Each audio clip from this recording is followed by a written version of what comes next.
Everyone, today we will discuss about basic principles in organic chemistry. In this chapter, I have included some inorganic part also because of taking into the consideration of fundamental concepts of chemistry. I really appreciate for your kind response related to this chapter. आप लोगों का जो response रहा है इस chapter के related वो बहुत ही अच्छा रहा है। कुछ नए स्टूडेंट्स ज्वाइन हुए हैं, उनका टॉपिक उनके प्रीवियस टॉपिक मिस ना हो जाए, इसलिए आज हम इसको फिर से कंटिन्यू कर रहे हैं। So, before going towards basic principles in organic chemistry, we will discuss about some fundamental concepts of chemistry. First of all, structure of atom. तो आप लोगों को पता होगा किसी भी एटम के केस में एक न्यूक्लियस रहता है उसके सेंटर में. सो atom possesses a highly densed positively charged center that is nothing but the nucleus. और उसकी जो ऑर्डर रहती है ये 10⁻⁻13 सेंटीमीटर रहती है. तो न्यूक्लियस के केस में न्यूक्लियस का जो ये पर्टिकुलर मास है उसके अंदर प्रोटॉन्स, इलेक्ट्रॉन्स एंड न्यूट्रॉन्स ये सारी चीज़ें रहती है. सो proton possesses a positive charge, electron possesses a negative charge and a neutron which is nothing but the neutral. That means if you consider there is a presence of a neutral charge, that means there is a presence of positive as well as negative charge. So इस particular nucleus के case में जो electrons रहते हैं एक particular orbit में revolve होते रहते हैं. इलेक्ट्रॉन्स मतलब अगर मैं मान लेता हूँ कि ये मेरा पर्टिकुलर एटम है और ये मेरा इस पर्टिकुलर पोजीशन पे एटम है, तो इन दोनों में इन दोनों में एक पर्टिकुलर फोर्स ऑफ अट्रैक्शन है. उसी फोर्स ऑफ अट्रैक्शन के वजह से ये और ये एटम एक दूसरे पे आके टक्कर नहीं दे रहे हैं. मतलब मान लेते हैं जैसे कि सोलर सिस्टम में सोलर सिस्टम की अगर बात करें तो अर्थ की और मून की पोजीशन जो है फिक्स है. मतलब क्या है कि उनके पर्टिकुलर ऑर्बिटर फिक्स है, उसी ऑर्बिट में वो रिवॉल्व होते हैं. मतलब उनमें एक पर्टिकुलर फोर्स ऑफ अट्रैक्शन है. That is nothing but the electrostatic force of attraction in the case of structure of atom. तो न्यूक्लियस और इलेक्ट्रॉन के केस में एक पर्टिकुलर फोर्स ऑफ अट्रैक्शन रहता है, उसको बोलते हैं हम electrostatic force of attraction. Even though normally भी अगर बात करते हैं कि अगर अर्थ पे अगर कुछ पर्टिकुलर फोर्स ऑफ अट्रैक्शन अगर नहीं होता था, कुछ पर्टिकुलर फोर्स नहीं होता था, तो एक चीज़ दूसरे चीज़ पे जाके टक्कर देती थी. ठीक है, तो इसका जो नेक्स्ट पार्ट है तो इस केस में देखना है कि how much the number of electrons are present, how much the number of protons are present. Based on that कुछ नई टर्मिनोलॉजीज आगे आई है, वो है atomic number and atomic mass number. So actually atomic number is nothing but the total number of protons और electrons present in that particular atom. So always atomic number जो है वो ये एलिमेंट का सिंबल है. एलिमेंट के symbol के downward direction में ऑलवेज एटॉमिक नंबर को रिप्रेजेंट किया जाता है. और एटॉमिक नंबर जो रहता है वो total number of protons and neutrons, मतलब both total number of protons and neutrons present in that particular element. So always जो मास नंबर जो है वो एलिमेंट के अपवर्ड डायरेक्शन में उसको रिप्रेजेंट किया जाता है, और मास नंबर को ए से रिप्रेजेंट करते हैं और एटॉमिक नंबर को जेड से रिप्रेजेंट करते हैं. उसके बाद में दो टर्मिनोलॉजी और आगे आई है, वो है आइसोटोप्स और आइसोबार्स. तो बेसिकली आइसोटोप्स और आइसोबार्स को डिफ्रेंशिएट करना है तो कैसे करना है, तो आप लोगों को मैंने बताया था कि एटॉमिक नंबर जो है वो किसी भी एलिमेंट के डाउनवर्ड पोजीशन में रिप्रेजेंट करते हैं. तो ये यहाँ पे देख सकते हैं आप हाइड्रोजन के केस में, तो same atomic number but difference in their mass number, atomic mass number. यहाँ पे देख सकते हैं 1 1 1 1 एटॉमिक नंबर जो है वो हाइड्रोजन का proton, protium, deuterium and tritium के केस में दिया है. बट डिफरेंस कहाँ पे है, उनके मास नंबर पे डिफरेंस है. तो आइसोटोप्स किनको बोलते हैं अपन, कि ऐसे एलिमेंट्स जिनका एटॉमिक नंबर सेम है और जिनका एटॉमिक मास नंबर क्या है, डिफरेंट है. तो उसका ही अपोजिट अगर हम लेते हैं तो वो आता है हमारा आइसोबार. तो आइसोबार के केस में क्या होता है, आइसोबार के केस में मास नंबर जो होता है वो सेम होता है, बट मास नंबर जो होता है क्या वो सेम होता है, but difference in their atomic number. तो यहाँ पे आप देख सकते हैं एर्गॉन का एटॉमिक मास नंबर 40 है. लाइकवाइज पोटेशियम का भी 40 है, लाइकवाइज कैल्शियम का भी 40 है. यहाँ पे देख सकते हैं 40, कैल्शियम का भी 40 है. पर डिफरेंस कहाँ पे दिख रहा है, डिफरेंस दिख रहा है उनके एटॉमिक नंबर पे. 18, 19, 20. 18 जो एटॉमिक नंबर है वो एर्गॉन का है, पोटेशियम का 19 एटॉमिक नंबर है और कैल्शियम का 20 एटॉमिक नंबर है। इसका अपोजिट हम लोगों ने कहाँ पे देखा था, हाइड्रोजन के केस में देखा था। इसका एटॉमिक नंबर सेम है but difference in their atomic mass number. तो ये था कंसेप्ट एटॉमिक नंबर और एटॉमिक मास नंबर का था। इसके बाद का जो पॉइंट है इलेक्ट्रोनिगेटिविटी। तो बेसिकली इलेक्ट्रोनिगेटिविटी का कंसेप्ट कहाँ से मतलब उसको अंडरस्टैंड करना है तो एक कैसे अंडरस्टैंड करेंगे उसका एक ये है।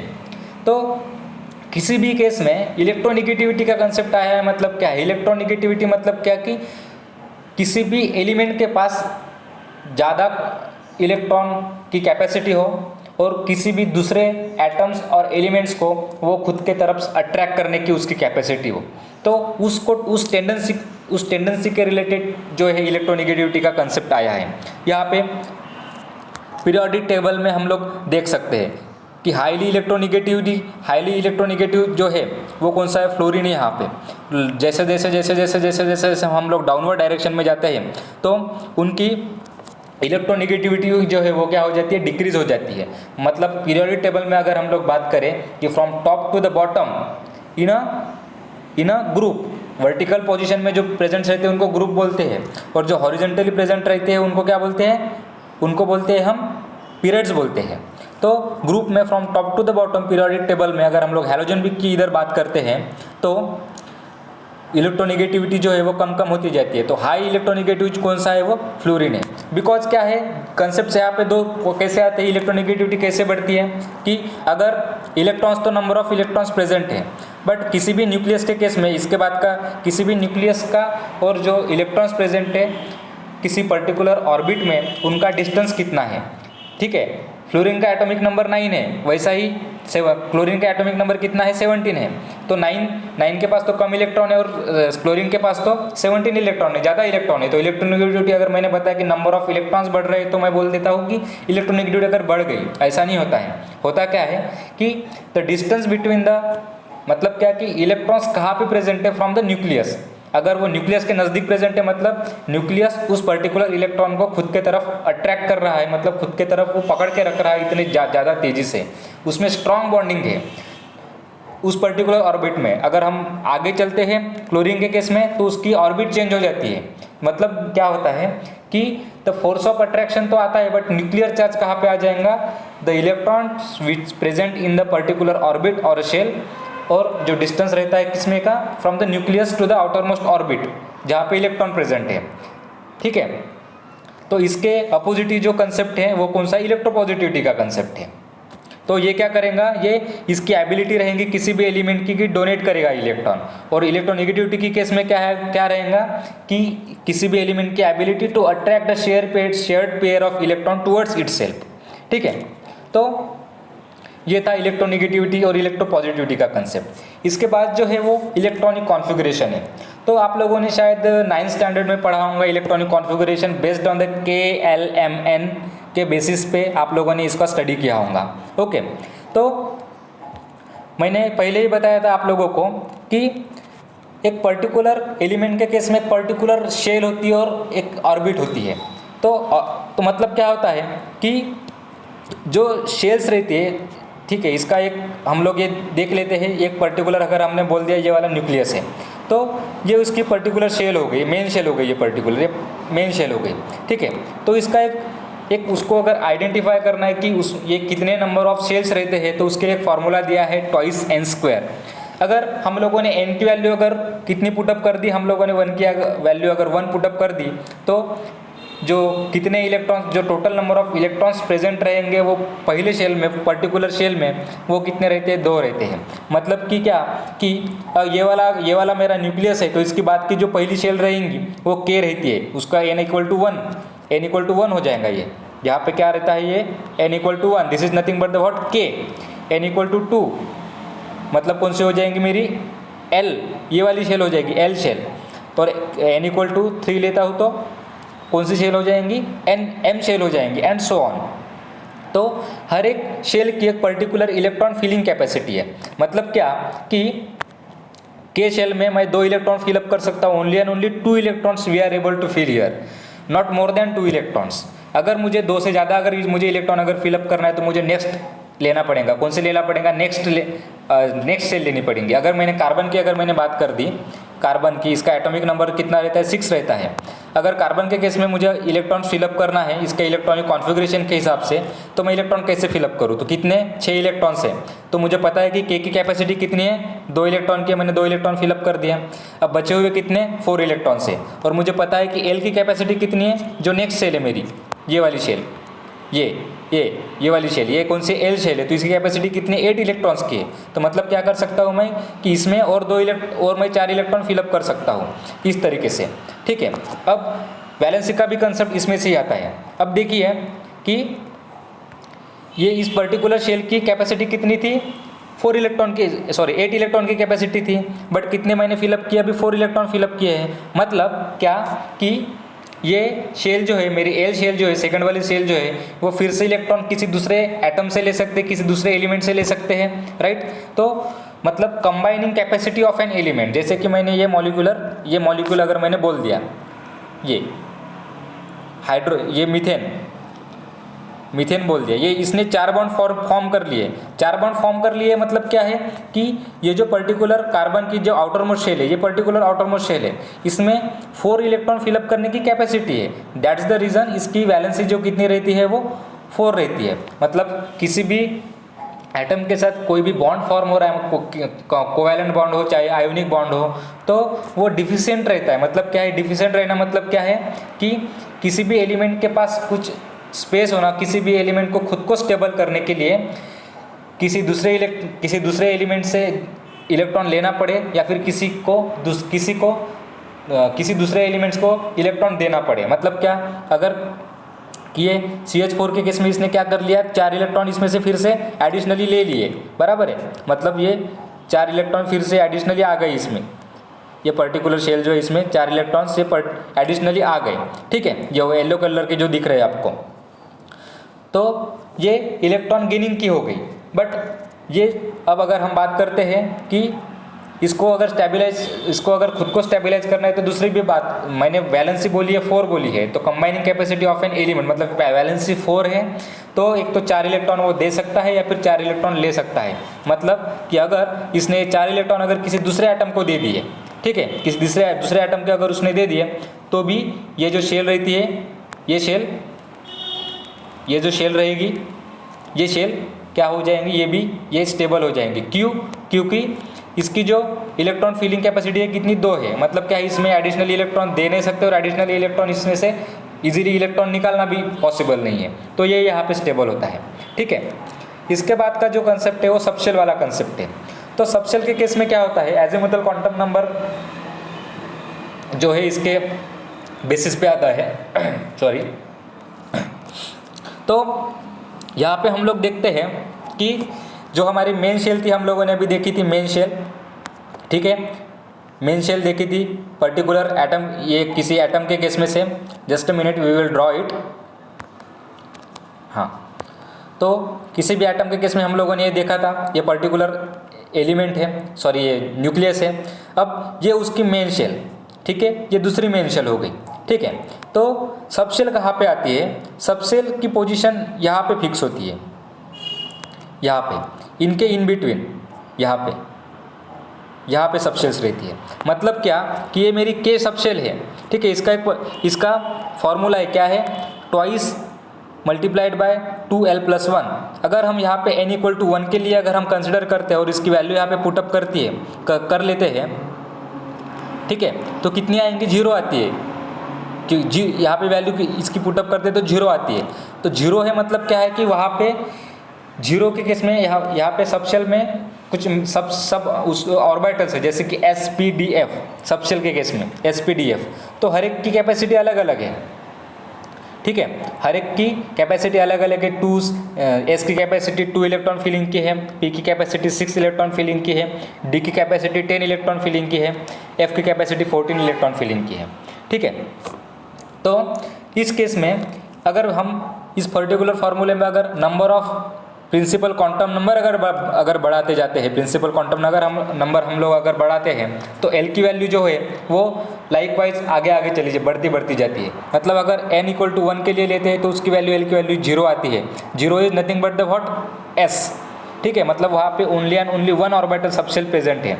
ये के केस में ये पर्टिकुलर कितनी है, ओनली एंड ओनली वन के केस में। के हम लोगों ने n=1 मतलब कौन सा बोला था, प्रिंसिपल क्वांटम नंबर, मतलब कौन सी शेल बोली थी, के।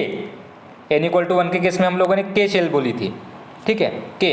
तो उसमें इलेक्ट्रॉन फिलिंग कैपेसिटी कितनी बताई थी मैंने, 2 बताई थी, ठीक है।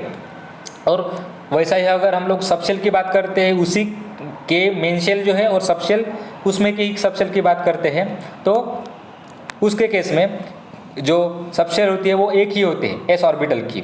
वैसा ही हम लोग अगर n=2 प्रिंसिपल क्वांटम नंबर के तरफ जाते हैं, ये वाला प्रिंसिपल क्वांटम नंबर, तो इसमें कितनी सबशेल्स होती है वो देखना है। इसमें हम लोग अगर बात कर लेते हैं तो 2 है, मतलब क्या है, 0 के पहले 1 आ गया है। ये पर्टिकुलर फॉर्मूले में हम लोग जब पुटअप करते हैं तो उसकी वैल्यू इतनी आती है, ठीक है। तो 0 1 हम लोग उसके बाद को अगर उसको कैलकुलेट कर जाते हैं तो उसकी वैल्यू 1 आती है। ये जो पर्टिकुलर इसमें फिलअप कर, इसकी वैल्यू 1 आ जाती है। 1 है मतलब क्या है कि 0 से स्टार्टिंग हुआ है। हम लोग ऐसा नहीं करते 1 to 10 नहीं करते हैं, हम 0 to 9 लेते हैं। मतलब क्या है कि इसमें 0 and 1 ऐसी 2 तरीके के ऑर्बिटल्स प्रेजेंट हैं। तो सबशेल कौन सी हो जाएंगी फिर, इसमें 0 है और 1, मतलब क्या है कि S के बाद कौन सी होती है, P होती है। तो P की कैपेसिटी कितनी है, P की कैपेसिटी 6 इलेक्ट्रॉन फिलिंग की है। वैसे ही हम लोग नेक्स्ट शेल जो है उसके तरफ अगर हम लोग जाते हैं, नेक्स्ट शेल कौन सी है, M रहेंगी हमारी, M ये वाली, उसमें M रहेंगी, ठीक है। वही ये 2 × 12 + 1 इसको अगर कैलकुलेट करते हैं तो इसकी वैल्यू कितनी आती है, इसकी वैल्यू आती है 2। मतलब क्या है कि 0 1 2, मतलब इसमें सबशेल्स कौन सी रहेंगी, S P D। वैसे ही आगे जाना है, S P D F तक जाते हैं, ठीक है। और D की इलेक्ट्रॉन फिलिंग कैपेसिटी कितनी रहती है, 10 रहती है। तो इसमें ही इसी पर्टिकुलर इलेक्ट्रॉन फिलिंग कैपेसिटी के ऊपर एक दूसरा कंसेप्ट आता है, वो है half filled and completely field. तो बेसिकली जब कम्प्लीटली फील्ड है मतलब क्या है कि वो हाईली स्टेबल है। अगर मैंने बोल दिया कि D ये जो पर्टिकुलर ऑर्बिटल है, ये सबशेल है, D में कितने इलेक्ट्रॉन्स प्रेजेंट है, अगर मैंने बोल दिया कि इलेक्ट्रॉन्स प्रेजेंट है यहाँ पे 10, मतलब उसकी इलेक्ट्रॉन फिलिंग कैपेसिटी भी 10 ही है। तो इसमें 10 इलेक्ट्रॉन प्रेजेंट है तो हाईली, तो कम्प्लीटली फील्ड है, ठीक है। अगर मैंने इसको भी बोल दिया कि D के केस में अगर 9 इलेक्ट्रॉन प्रेजेंट है तो वो क्या हो गया, वो अनस्टेबल हो गया, ठीक है। मतलब स्टेबल कौन सा है, जिसमें कंप्लीटली फील्ड इलेक्ट्रॉन प्रेजेंट है वो स्टेबल है compare to the electrons present in incomplete, मतलब इनकम्प्लीटली फील्ड के केस में। अब कंप्लीटली फील्ड और हाफ फील्ड का भी कंसेप्ट आता है। अगर मैंने 10 के हाफ कर दिए तो कितने हो गए, 5। तो D5 और D10 ये 2, ठीक है। तो ये 2 क्या है, ये इन दोनों की अगर हम लोग बात करते हैं तो ये हाफ फील्ड है और ये कम्प्लीटली फील्ड है। तो ये बोथ आर द, ये जो दोनों भी है वो मोस्ट, पर D10 हाईली स्टेबल है compare to the D5, but D5 is more stable compare to the D9। Because क्या होता है कि आप लोगों को अगर बात इसके बाद में देख लेते हैं, हाँ, अगर हम लोगों ने बता दिया कि एक पर्टिकुलर सर्कल है, ठीक है, ये एक पर्टिकुलर सर्कल है और ये वाला एक पर्टिकुलर सर्कल है।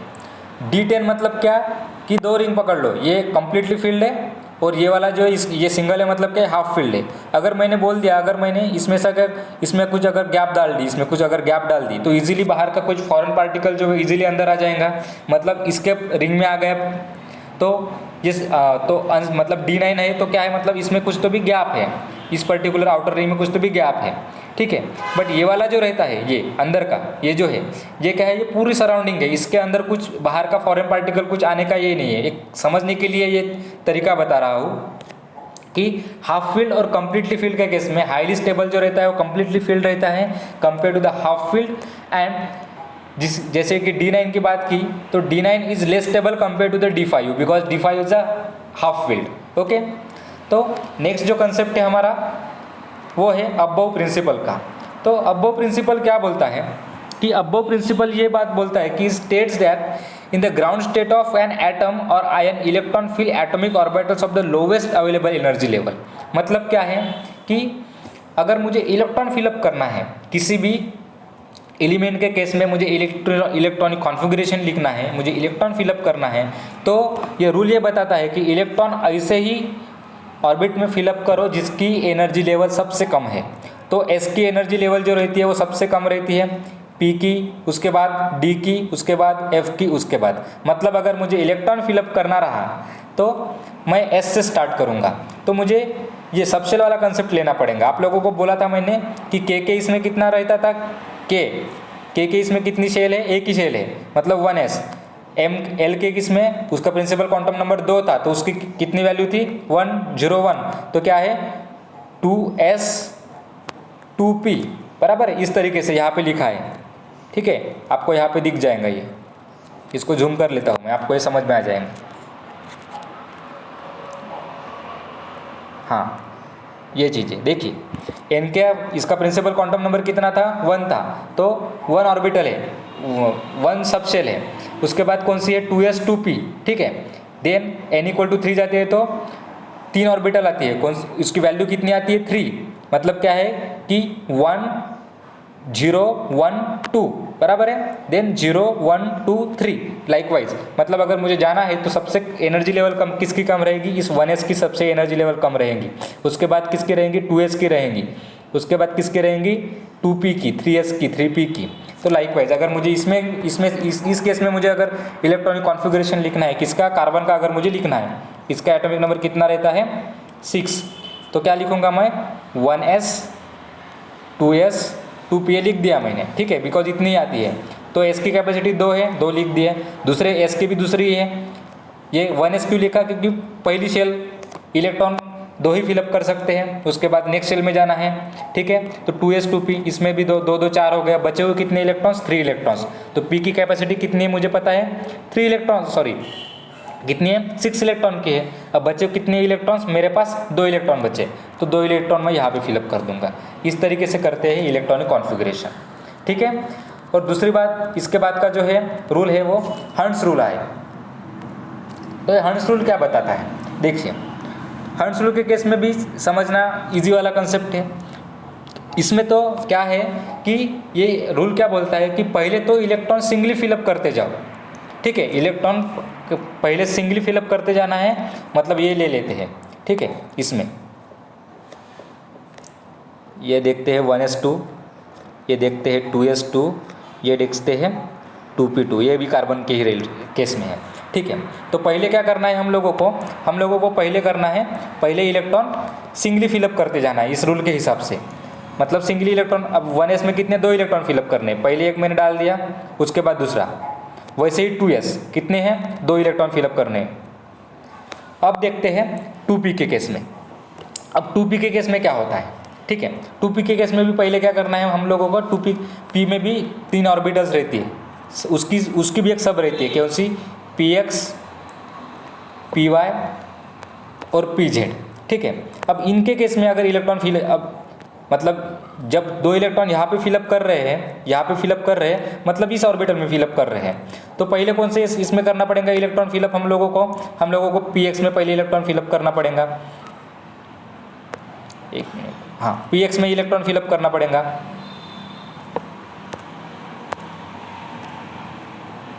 px में एक इलेक्ट्रॉन हो गया, अब दूसरा वाला बचा हुआ इलेक्ट्रॉन py में जाएगा।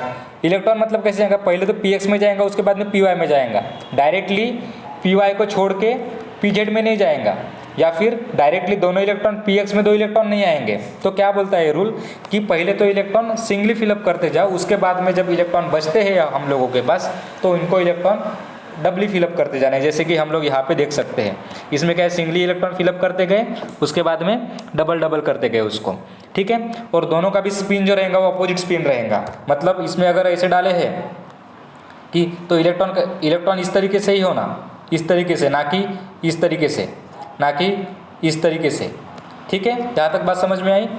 नेक्स्ट, तो ये इसके पहले का था हम लोगों का कुछ फंडामेंटल कंसेप्ट्स थे केमिस्ट्री के केस में। अब इसके बाद में क्या है basic principles in organic chemistry. तो इस केस में structural representation of organic compounds देखना है हम लोगों को। तो इसमें भी complete, condense and bond line structural formulas आते हैं। तो इस केस में देखना यह है कि कुछ लेवी स्ट्रक्चर रहते हैं, उसको ही डॉट स्ट्रक्चर बोलते हैं हम लोग, कुछ डैश स्ट्रक्चर रहते हैं, कुछ कंडेंस स्ट्रक्चर रहते हैं, कुछ बॉन्डलाइन स्ट्रक्चरल फार्मूलाज भी रहते हैं अलग अलग टाइप के केस में। तो जो रिप्रेजेंटेशन रहता है दो इलेक्ट्रॉन का मतलब किसी भी दो एटम के बीच में जो कोवैलेंट बॉन्ड रहता है उनका उनको डैश से रिप्रेजेंट करते हैं, ये पर्टिकुलर डैश। ठीक है, अब हम लोग इथेन की ही बात लेते हैं। ठीक है, तो इथेन के केस में ये जो है ये कंप्लीट स्ट्रक्चरल फार्मूला हमको इसमें से देखते हैं ये वाला कि इथेन के केस में कार्बन के बीच में एक बॉन्ड है, कोवैलेंट बॉन्ड, जिससे डैश से रिप्रेजेंट किया है। वही कार्बन और हाइड्रोजन के केस में भी है इस तरीके से। इसमें भी इथेन के केस में भी कार्बन के इसमें डबल दो बॉन्ड आते हैं तो उसको भी डैश से रिप्रेजेंट किया है। तो एक कंप्लीट स्ट्रक्चरल फार्मूला है इसका। तो इसके बाद का भी है, वही स्ट्रक्चर को इस तरीके से रिप्रेजेंट करते हैं हम लोग, जैसे कि इथेन को उस तरीके से रिप्रेजेंट किया था। ठीक है, ये भी कंडेंस्ड लाइक फार्मूला है, ये CH3 इस तरीके से भी इसको रिप्रेजेंट करते हैं। तो अलग अलग स्ट्रक्चर के केस में बॉन्ड लाइन जिगजैग वाला भी फार्मूला आता है, जैसे कि इसके बाद में ये वाला बी का और ये सी वाला देखते हैं। ये और ये सेम मॉलिक्यूल है, ये बॉन्ड लाइन फार्मूला है। ठीक है, ये कंप्लीट स्ट्रक्चरल फार्मूला और ये बॉन्ड लाइन फार्मूला है। ठीक है, जहाँ पे जिगजैग लाइन वाला दिख रहा है, मतलब इसमें क्या है कि टर्मिनली जो टर्मिनल जो दिख रहा है ग्रुप्स, उनको as a methyl group consider करते हैं, हमेशा ही करते हैं, ये देख रहे हैं। और उनके बीच में जो प्रेजेंट है उनको कार्बन मतलब CH है। अगर मैंने बोल दिया कि किसी पर्टिकुलर केस में अगर मैंने बोल दिया, ठीक है, मतलब यहाँ पे ये CH3 प्रेजेंट है, यहाँ पे भी CH3 प्रेजेंट है, पर यहाँ पे CH2 प्रेजेंट है। बिकॉज क्यों कि देखिए, जैसे कि ये वाला हम लोग देख रहे हैं, मतलब अभी ये जो निकाला है मैंने इतना कंसिडर कर लीजिए, ये वाला पार्ट, ये जो मैंने यहाँ पे रिप्रेजेंट किया है, और ये वाला इसको CH3, ये CH2 दिख रहा है, ये वो नथिंग, वो क्या रहेगा, वो उसको CH3 कंसिडर कर लीजिए। तो ये इस तरीके का हो जाएगा। ठीक है, मतलब CH2 लिख ही देता हुई, CH2, एक मिनट दूसरे साइड में लिख लेते हैं हम। कौन सा बोला था मैंने, सॉरी, ये बोला था। ठीक है, तो क्या है ये एक ऐसा ही है, मतलब CH3, ये CH2, ये CH2 और ये CH3। ठीक है, ये और ये दोनों सेम है। ठीक है, इस पर्टिकुलर अगर मैंने इसमें अगर एक बॉन्ड लगा दिया, अगर इसमें मैंने बॉन्ड लगा दिया है, तो क्या हो जाएगा, ये CH वैलेंसी देखना है 1 2, एक हाइड्रोजन। अब इसमें ये डबल बॉन्ड लगा दिया है मैंने, तो मतलब क्या, अभी यहाँ पे एक कार्बन एटम प्रेजेंट है। ठीक है, मतलब क्या है, ऐसा है, CH है, मतलब एक कार्बन। ठीक है, ये कार्बन और ये वाला कार्बन, ये कार्बन, ये हाइड्रोजन, ये कार्बन, ये कार्बन और ये वाला कार्बन, मतलब कितने हो गए बॉन्ड, और ये वाला। ठीक है, कितने हो गए, इसका एक बॉन्ड हो गया, कार्बन का दूसरा बॉन्ड हो गया, डबल बॉन्ड वाला तीसरा बॉन्ड हो गया, और इसका और जो डबल बॉन्ड दो बॉन्ड हो गए कार्बन के केस में, और हाइड्रोजन जो बचे हैं, ठीक है, ये वाला कार्बन वाला, और इसी कार्बन के साथ इस लाइन से जाने वाला बॉन्ड जो है, मतलब कितने हो गए, ये दो, ये हाइड्रोजन के साथ ये वाला तीसरा और ये चौथा, मतलब यहाँ पे इसकी वैलेंसी सेटिस्फाई हो रही है। ठीक है,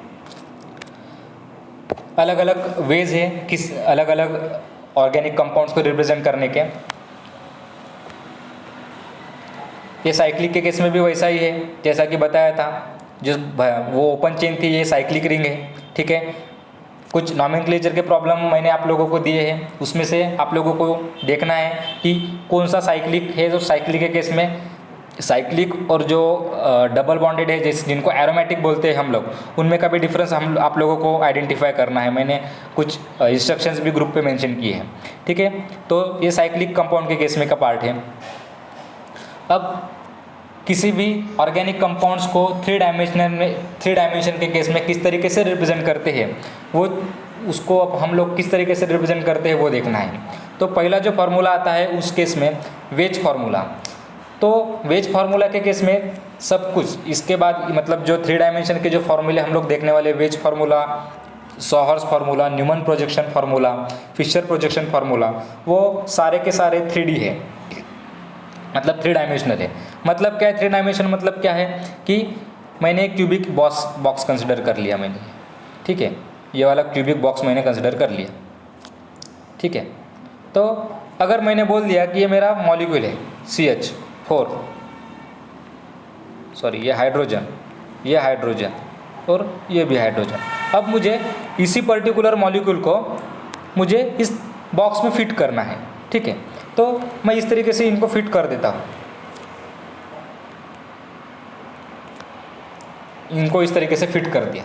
तो इसमें ये जो पर्टिकुलर जो मीथेन जो मॉलिक्यूल है इसको जो 3 डायमेंशनल में फिक्स किया है, तो इस केस में जो ऊपर का हाइड्रोजन है उसको कैसे रिप्रेजेंट करते हैं। अब यहाँ पे हाइड्रोजन है, मैंने कंसिडर कर लिया, ठीक है। अगर मैंने कंसिडर कर लिया इसमें हाइड्रोजन ही है, बट अगर इस हाइड्रोजन की जगह पे अगर कुछ OH रहता था, कुछ CH3 रहता था, कुछ फ्लोरीन रहता था, कुछ Cl रहता था, तो हम लोगों को पोजीशन फिक्स करना रहता है कि 3 डायमेंशनल में कि कौन सा group above the plane present है, मतलब ये यहाँ पे प्रेजेंट, ये कार्बन है, मतलब यहाँ पे कोई तो भी प्रेजेंट है, यहाँ पे कौन है, ऑब्जर्वर बोल सकते हैं हम लोग इसको।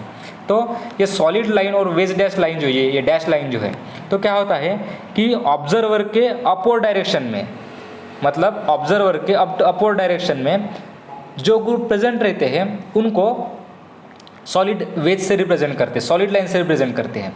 और जो ग्रुप ऑब्जर्वर के डाउनवर्ड डायरेक्शन में, मतलब दूर रहते हैं, तो इनको क्या बोलते हैं, जो अपवर्ड रहते हैं उनको क्या बोलते हैं, टूवर्ड्स द ऑब्जर्वर। और ये जो रहते हैं ये डाउनवर्ड डायरेक्शन वाले, वो अवे फ्रॉम द ऑब्जर्वर, तो उनको कैसे रिप्रेजेंट करते हैं, उनको डैश लाइन से रिप्रेजेंट करते हैं। और ये जो रहते हैं वो टर्मिनल रहते हैं। मतलब इसमें बताने की यही बात है कि 3 डायमेंशनल मॉलिक्यूल को अगर मुझे प्लेन ऑफ द पेपर पे अगर मुझे रिप्रेजेंट करना है तो हम लोग उसको रिप्रेजेंट कैसे करते हैं। तो उनको रिप्रेजेंट करने के लिए ये तरीका है, ठीक है। अभी CH4 वाला मॉलिक्यूल ही ले लिया मैंने, ठीक है। तो एक मिनट, हाँ, CH4 वाला मॉलिक्यूल ही ले लिया, ठीक है। ये कार्बन हो गया। तो हाइड्रोजन, तो अभी डाउनवर्ड डायरेक्शन वाला मुझे ये ग्रुप अगर करना है तो मैं इसको हाइड्रोजन को, मतलब ये डाउनवर्ड डायरेक्शन में जो था उसको रिप्रेजेंट कर लिए, और अपवर्ड वाला इसको ऐसे रिप्रेजेंट करना, ठीक है। और बचे हुए जो हाइड्रोजन है वो दो इस तरीके से। तो ये हो गया हम लोगों का वेज फार्मूला, ठीक है। जैसे कि यहाँ पे हम लोगों को अभी जो मैंने बताया वो यहाँ पे दिख रहा है आप लोगों को, ठीक है। Dash wedge bond away from the observer, जो डाउनवर्ड डायरेक्शन में बताया था मैंने। Solid wedge bond towards the observer, और ये जो रहते हैं वो बॉन्ड जो रहते हैं वो प्लेन ऑफ द पेपर पे रहते हैं, ठीक है। इसके बाद में है फिशर प्रोजेक्शन फार्मूला। तो अभी फिशर प्रोजेक्शन फार्मूला के केस में जो रहता है, तो इसमें विजुअलाइजेशन जो कार्बन्स का रहता है, तो यहाँ पे कार्बन का जो विजुअलाइजेशन जो रिप्रेजेंट करते हैं हम लोग, तो वो ये पर्टिकुलर जो इंटरसेक्शन दिख रहा है हम लोगों को यहाँ पे, इंटरसेक्शन, ठीक है। तो ये इंटरसेक्शन का जो कार्बन जो रहती है पोजीशन, उसको कार्बन की पोजीशन जो रहती है, ईच कार्बन, हर एक कार्बन की ये पोजीशन फिक्स होती है यहाँ पे, ठीक है। तो इसमें जो रहते हैं, तो इस केस में ये बात करते हैं कि ये जो हॉरिजेंटली ग्रुप जो प्रेजेंट है यहाँ पे, हॉरिजेंटली जो ग्रुप प्रेजेंट रहते हैं उनको ये वाला, जैसे कि मैंने ऑब्जर्वर बताया था आप लोगों को, कार्बन जो ऑब्जर्वर बताया था अभी पिछले इसमें, ठीक है। तो ये कार्बन है जो वो क्या है, ऑब्जर्वर है, ठीक है। तो मुझे इसी, मतलब एक किसी भी ऑर्गेनिक कंपाउंड्स को एक फार्मूला से दूसरे फार्मूला में कन्वर्ट करना रहा तो उसको किस तरीके से कन्वर्ट करते हैं वो बताना चाह रहा हूँ मैं यहाँ पे, ठीक है। तो ये जो OH और हाइड्रोजन जो है ये जो प्रेजेंट है ये above the plane of the paper है, जिनको हम लोगों ने किसको जो क्या बोले थे, जिनको सॉलिड लाइन से रिप्रेजेंट किए थे। और जो वर्टिकल लाइन में जो प्रेजेंट है, ठीक है, वर्टिकल लाइन में जो प्रेजेंट है ये अवे फ्रॉम द ऑब्जर्वर है, ठीक है। मतलब इसी, अगर मुझे और किसी भी ऑर्गेनिक कंपाउंड को अगर मैंने बोल दिया कि कोई एक नया, अगर एक एग्जांपल ले लेता हूँ मैं इसमें, एक ले लेते हैं यहाँ पे,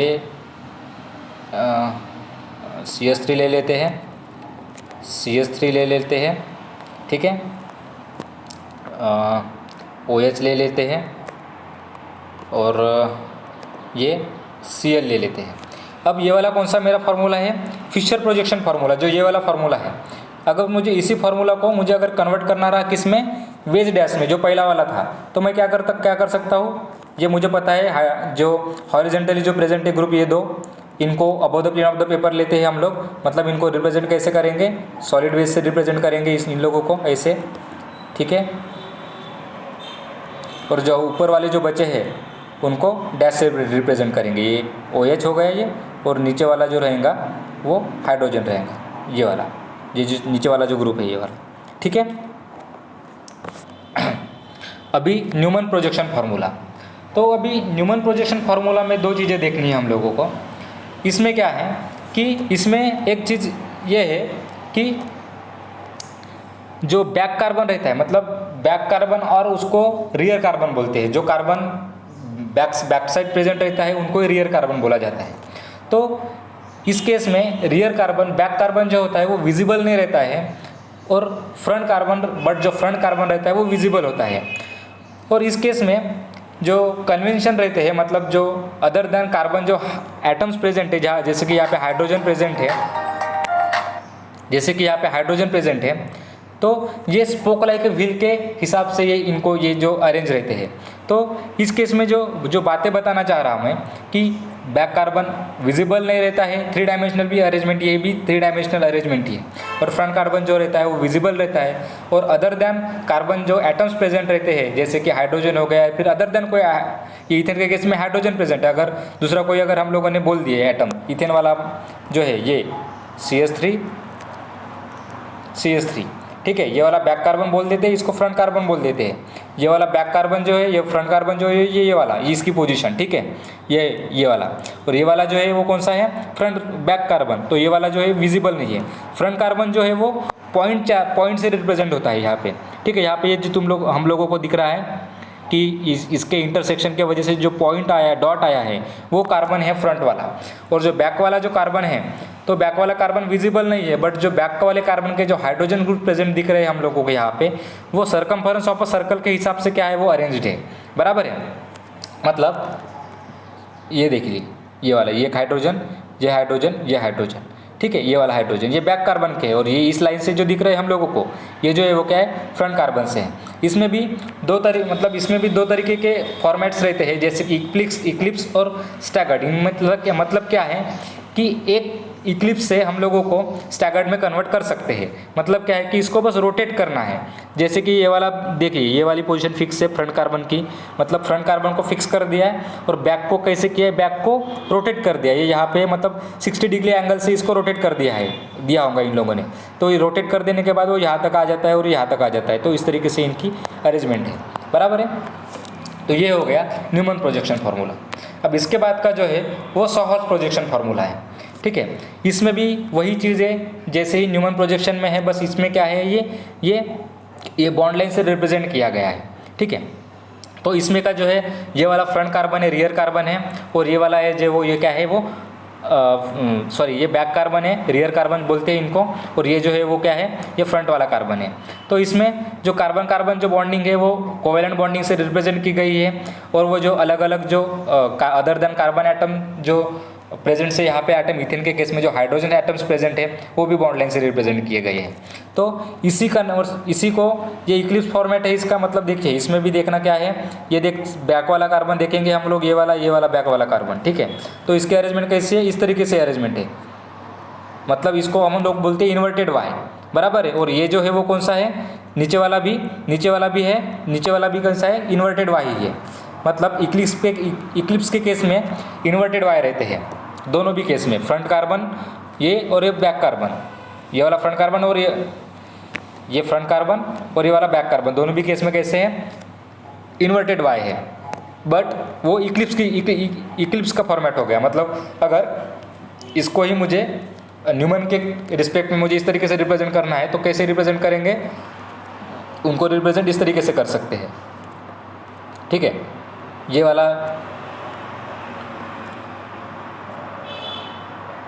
वाला बैक कार्बन हो गया, ये बैक कार्बन हो गया, इन्वर्टेड वाई है फ्रंट कार्बन का,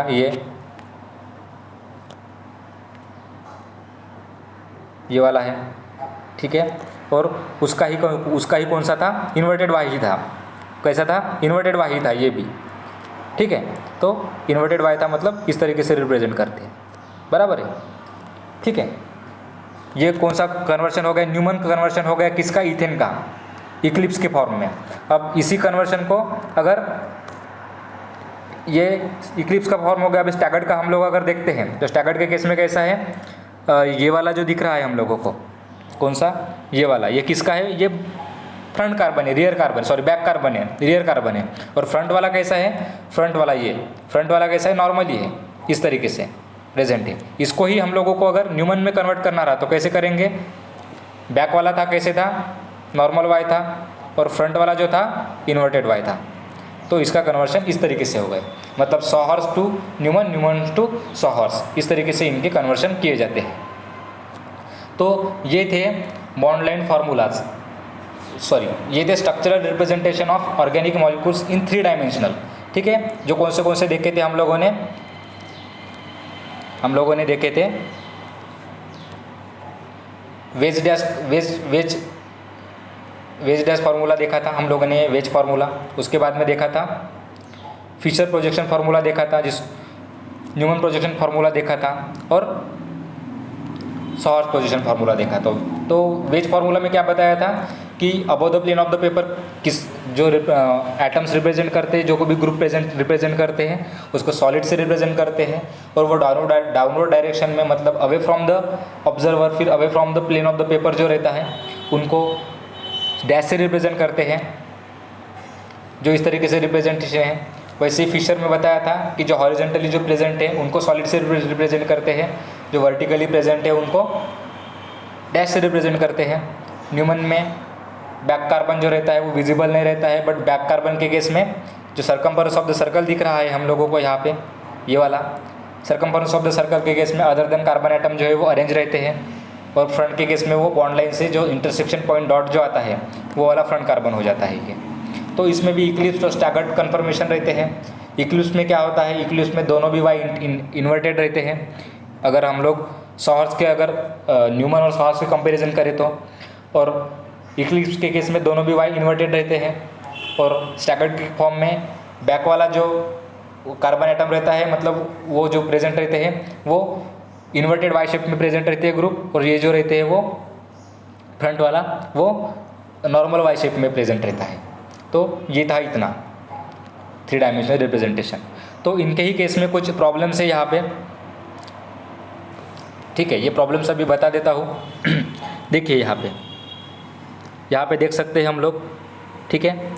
अभी यहाँ पे कैसे, अगर ये जो फिशर प्रोजेक्शन फार्मूला है, ठीक है, अब इस फिशर प्रोजेक्शन फार्मूला को हम लोगों को सॉ हॉर्स प्रोजेक्शन में अगर कन्वर्ट करना है, ठीक है, तो देखना कैसे है यहाँ पे कि ये तो फ्रंट कार्बन हो गया, ये थर्ड पोजीशन पे दिख रहा है वो फ्रंट कार्बन, और ये जो है वो बैक कार्बन दिख रहा है हम लोगों को, ठीक है।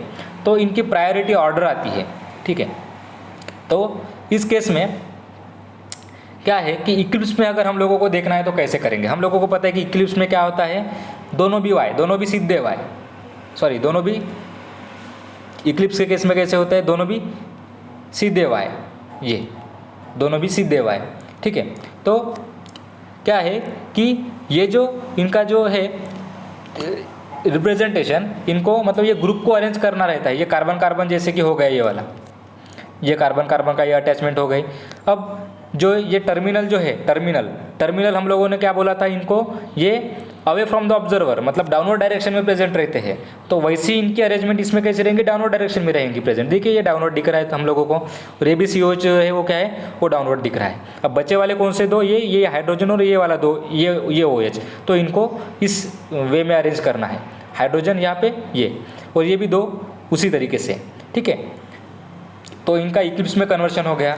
अब इसी फॉर्म को मुझे अगर स्टैगर्ड में कन्वर्ट करना है, तो स्टैगर्ड में कन्वर्ट करना है मतलब क्या है कि किसी भी फ्रंट कार्बन को या फिर बैक कार्बन को कांस्टेंट रखो, और उसके उसी कांस्टेंट के रिस्पेक्ट में दूसरा जो ग्रुप अटैच्ड है उसको किसी एंगल में रोटेट करना है। तो यहाँ पे फ्रंट कार्बन को कांस्टेंट किया है, और बैक वाला जो उसको रोटेट किया है 180 डिग्री एंगल से। इसको कांस्टेंट करने के बाद वो एज इट इज आ जाएगा। 180 डिग्री पे इसको रोटेट किया मतलब क्या है कि डाउनवर्ड का सीधा अपवर्ड चला गया, इनकी पोजीशन ये अपोजिट हो गई, तो ये स्टैगर्ड कन्वर्सेशन हो गया। वैसा ही सेकंड वाला मॉलिक्यूल है ये 2,3 डाइब्रोमोब्यूटेन, इसमें भी वैसा ही है।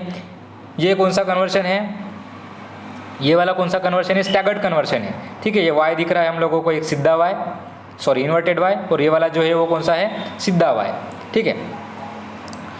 इसको रोटेट किया इसको इक्लिप्स में कन्वर्ट कर दिया। अब इसी इक्लिप्स को अगर मुझे फिशर में कन्वर्ट करना है, ठीक है, इसी इक्लिप्स को मुझे फिशर में कन्वर्ट करना है तो क्या है, देखिए CH3 दिख रहा है हम लोगों को, ये वाला CH3, ये भी CH3 दिख रहा है, दोनों भी डाउनवर्ड डायरेक्शन में है।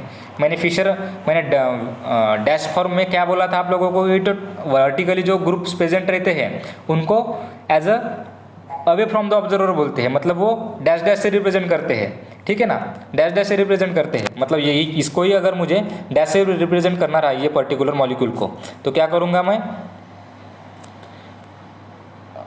एक मिनट, क्या करूँगा, इसको ये कार्बन हो गया, ये कार्बन हो गया, ठीक है, मतलब इसको ऐसे ऐसे, ठीक है, डाउनवर्ड डायरेक्शन वाले ग्रुप है ना ये प्रेजेंट, ये CH3, ये CH3, ठीक है, इसके रिस्पेक्ट में ये वाले हाइड्रोजन, ये हाइड्रोजन हो गया, ठीक है, ये Br हॉरिजॉन्टली प्रेजेंट है, मतलब क्या है, ये कौन से है, सॉरी Br, ये सॉलिड से रिप्रेजेंट करेंगे, तो उस तरीके से रिप्रेजेंटेशन करना है, डाउनवर्ड डायरेक्शन में हो गई ये। और ये जो दो है वो क्या है, वो दोनों अब ये डाउनवर्ड डायरेक्शन में प्रेजेंट है, मतलब दोनों कौन से रहेंगे, वो अपवर्ड डायरेक्शन में, तो इनको ये हॉरिजॉन्टली रिप्रेजेंट किया है, इनको ही कन्वर्ट करते हैं तो वेज डैश में, तो ये सॉलिड से रिप्रेजेंट हो जाएंगे और ये जो है वो कैसे डैश से रिप्रेजेंट हो जाएंगे, ठीक है। इसके बाद में जो कंसेप्ट वो वही है, ठीक है, देखिए ये वाला स्टैगर्ड हॉर्स प्रोजेक्शन, ये पर्टिकुलर दिख रहा है हम लोगों को। देखिए यहाँ पे कैसा इसको कन्वर्ट करना है तो कुछ नहीं, एज इट इज़ पुटअप करना है इसको, ठीक है। फ्रंट वाला कार्बन ये वाला है, जैसे सर्कल से हम लोग रिप्रेजेंट कर देते हैं इसको, ठीक है, ये सॉरी बैक वाला कार्बन कर दिया। अब फ्रंट वाला कौन सा है, फ्रंट वाला दिख रहा है हम लोगों को ये वाला, ठीक है, सीधा Y दिख रहा है, ठीक है, नॉर्मल Y, तो इसको डाल देने का ऐसा नॉर्मल Y, और बैक वाला जो है कैसा है, वो इन्वर्टेड Y है, तो इसको ऐसा, ठीक है। देखिए यहाँ पे दिख रहा है हम लोगों को, उसका रिप्रेजेंटेशन ऐसा ही किया है। फ्रंट वाला OH Br दिख रहा है, OH Br, ये MECl NH2, ठीक है, MECl NH2, वैसा ही इनका कन्वर्जन इसको रोटेट कर दिया है 180 डिग्री एंगल से, तो इसका कन्वर्जन इस तरीके से हो गया। तो फ्रंट को क्या कर दिया, कांस्टेंट रख दिया, और बैक को 180 से ये कर दिया, रोटेट कर दिया, तो ये Cl था, ये यहाँ पे चला गया, बराबर यहाँ पे दिख रहा है इनकी पोजीशन। तो इसको ही अगर हमको फिशर में कन्वर्ट करना रहा तो कैसे फिशर में कन्वर्ट करेंगे, अभी फिशर में कन्वर्ट करना रहा तो वैसा ही कन्वर्ट करना है इनको। एमी जो थे कौन से थे हम लोगों को, एमी पता है, एमी और पीएच दिख रहे हैं, ये वाले दो डाउनवर्ड डायरेक्शन वाले दिख रहे हैं, ये दो डाउनवर्ड डायरेक्शन दिख रहे हैं, ये पीएच और ये एमी, ये पीएच और एमी, ठीक है। अब जो दूसरे बच्चे वाले जो ग्रुप है NH2Cl हॉरिजॉन्टली प्रेजेंट है, OH और Br ये हॉरिजॉन्टली प्रेजेंट है, ठीक है। वैसा ही डी एरिथ्रोज ये वाला कार्बन है, ये रियर कार्बन है, बैक वाला ये फ्रंट कार्बन है, इसको ही हमको इक्लिप्स में कन्वर्ट करना है। इक्लिप्स में कन्वर्ट करना है मतलब कि ये देख, ये कौन सा है, CH, ये वाला जो है डाउनवर्ड डायरेक्शन वाला आ जाएगा, ठीक है, दिख रहा है CH2OH डाउनवर्ड डायरेक्शन। इक्लिप्स में कैसा रहता है, बताया था मैंने कि दोनों भी इन्वर्टेड Y रहते हैं, दिख रहा है इन्वर्टेड Y, ये फ्रंट कार्बन का इन्वर्टेड Y, ये वाला और ये वाला ऐसा है इसमें, ठीक है। देखिए फ्रंट कार्बन का ये ऐसा है और बैक कार्बन का भी ऐसा ही प्रेजेंटेशन है, ठीक है, दिख रहा है हम लोगों को यहाँ पे इस तरीके से। वैसा ही इसको रोटेट करना है तो उसके अलग अलग फॉर्म में उसको हम लोग क्या कर सकते हैं, कन्वर्ट कर सकते हैं। तो ये था हम लोगों का 3 dimensional representation of organic compounds. Okay, I hope आप लोगों को ये टॉपिक समझ में आ गया होगा। कुछ डाउट्स रहता है तो आप विदाउट एनी हेजिटेशन आप लोग मुझसे पूछ सकते हैं, कुछ भी कैसा भी डाउट रहे, कोई किस तरीके की भी क्वेरीज रहे तो। So thank you.